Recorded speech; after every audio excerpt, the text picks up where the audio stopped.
En mis tiempos, faltarle respeto a un mayor, mi madre me daba con la manguera de la lavadora. Cuidado con faltarle respeto a un mayor, alzarle la voz a un mayor. Cuando la maestra me regañaba y no tenía la razón la maestra, mi madre jamás le quitó la razón a la maestra frente a mí, aunque después discutiera con la maestra. Porque si queremos tener una sociedad de respeto, tiene que existir la chancleta. Tiene que venir la chancleta de mamá, de abuela, para que el producto. Si yo soy producto, Carlos Calvo y mucha gente de mi generación, somos producto de esa chancleta, de la chancleta y de leernos bien la cartilla, como decían nuestros padres. Cuando un mayor habla, usted se calla. Y cuando los mayores estén hablando, usted se retira, porque nadie lo metió en esa conversación.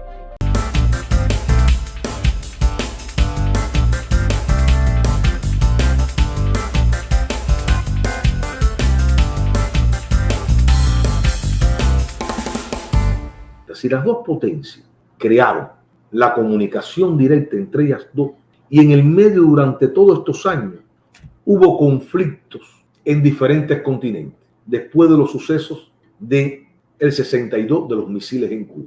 Ellos deciden hablar, olvidando al socio de ellos en La Habana, los soviéticos, a Castro, y mintiendo y secretamente a la Unión Soviética y Estados Unidos mintiéndole a sus aliados, tiene conversación con la gran potencia. No es malo, el mundo se mantuvo más tranquilo a lo que hoy tenemos. El mundo se tranquilizó, pero vino el juego de las guerras. El juego de las guerras era necesario. Yo hablé el gran negocio de las guerras. Y durante todo este proceso, nosotros, Cuba, la dictadura de Fidel Castro, jugó un papel en la geopolítica, un papel muy de líder de los países del tercer mundo. La pregunta que hay que hacerse aquí, tenemos que hacernos todas seriamente. Si ustedes creen que las dos potencias hablaban entre ellos dos y Cuba metida desestabilizando el continente latinoamericano y metida en África, ¿ustedes creen realmente que en estas conversaciones entre las dos potencias directamente no se hablaba de la dictadura de Castro, de lo que estaba haciendo Castro en África, de lo que estaba haciendo Castro en América Latina? Tenían que haberse hablado de ese problema las dos potencias. Claro que sí. Entonces, mi apreciación sobre todo esto ha sido que la Unión Soviética mantuvo al tanto de todos los movimientos de Castro en los diferentes países donde Castro estaba interviniendo, porque además la Unión Soviética ayudaba financieramente a los Castro, eso lo sabían los Estados Unidos. ¿Por qué Castro no llegó más allá? Porque tenía a la Unión Soviética vigilándolo, la traición de la Unión Soviética. Y claro que Castro, desde el primer momento que Castro ve lo que hace Nikita Khrushchev contra él, que para los cohetes en La Habana a espalda de Castro, Castro comienza dentro de Cuba, los mismos cubanos, Nikita mariquita, Nikita es mariquita, y Castro se encabrona con Nikita al punto que Nikita tiene que mandar a buscar a Castro a la Unión Soviética.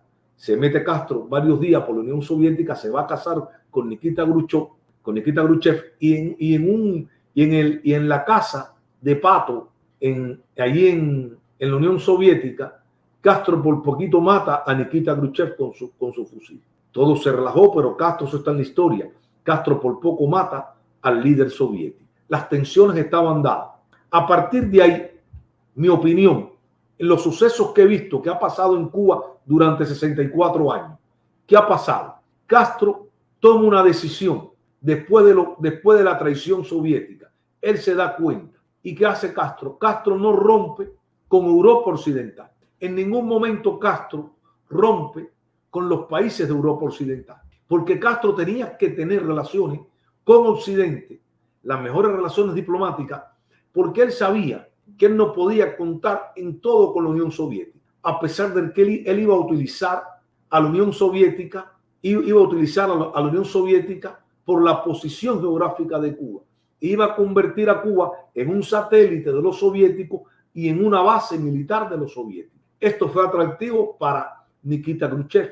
Pero ustedes creen que no lo sabía. Claro, la base naval de Guantánamo está ahí. Entonces Castro convierte a la isla cubana en una base militar soviética para mantenerse en el juego geopolítico y en el juego de cualquier intervención norteamericana tranquilizar a los Estados Unidos sobre la presencia, sobre un ataque por la presencia de los soviéticos. En Cuba se habían desplegado varias unidades estratégicas soviéticas de importancia. Cuba crea y le vende la idea a los soviéticos, Castro, de crear el centro de espionaje Lourdes. Pero hay que ver si Castro no sabía que ya los soviéticos y Estados Unidos tenían comunicación directa. Yo pienso que sí. ¿Por qué?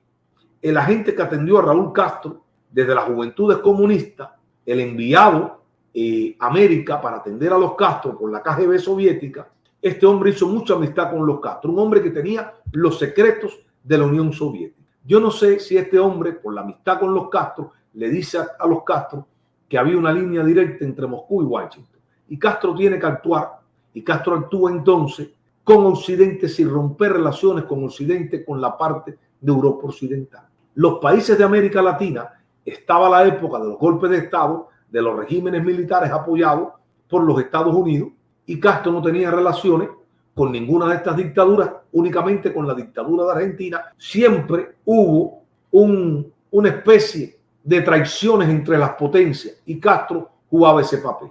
Por eso es que yo llego a la conclusión de que Castro sabía que había comunicación directa entre Moscú y Washington, y por eso que él toma la decisión de no romper con Occidente y mantener las relaciones con Occidente, porque era importante.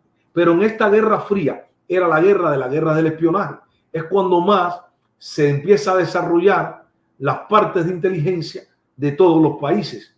Inclusive Cuba, Alemania Oriental vigilaba a Castro, China, el espionaje chino vigilaba a Cuba, y Cuba vigilaba a Alemania, vigilaba a los chinos y se vigilaban entre todos. Los servicios de espionaje se vigilaban entre ellos. Ahora, ¿sería que Castro, viendo todo esto, Castro no sirvió también y no vendió información? ¿Y no sirve Castro como un vendedor de información de los servicios de inteligencia cubanos, de la información que obtenía Castro de los demás países, incluyendo los países socialistas? Está muy interesante porque estamos viendo el proceso de la Guerra Fría, cómo hay comunicación y cómo Castro también entra en el juego de la comunicación directa en plena Guerra Fría. Castro entra en la comunicación directa con Washington a través de terceros, siempre con México, con periodistas importantes norteamericanos que son los interlocutores entre Washington y La Habana. Entonces había un triángulo de información ahí que para mí que es lo que mantenía a Cuba en el juego político y la permanencia de esta dictadura de los Castro. Castro fue muy hábil. Castro supo jugar y meterse en el juego de la política, en el juego de la venta de información. Él sabía que no podía romper completamente. Por eso es que Castro hace y crea el departamento importantísimo de estudio de América del Norte, que a través del Instituto Cubano de Amistad con los Pueblos y Relaciones Exteriores crea las relaciones con diferentes sectores de la sociedad norteamericana para tener aliados dentro de la sociedad norteamericana. Y muy temprano, en los años 70, estamos viendo viajar a Cuba brigadas de estudiantes norteamericanos a Cuba. Las brigadas Venceremos, después posteriormente la brigada Antonio Maceo, que la conformaban ¿quién? Cubanos exiliados, hijos de los exiliados, o jóvenes que habían salido con sus padres hacia los Estados Unidos y regresan con la brigada Antonio Maceo.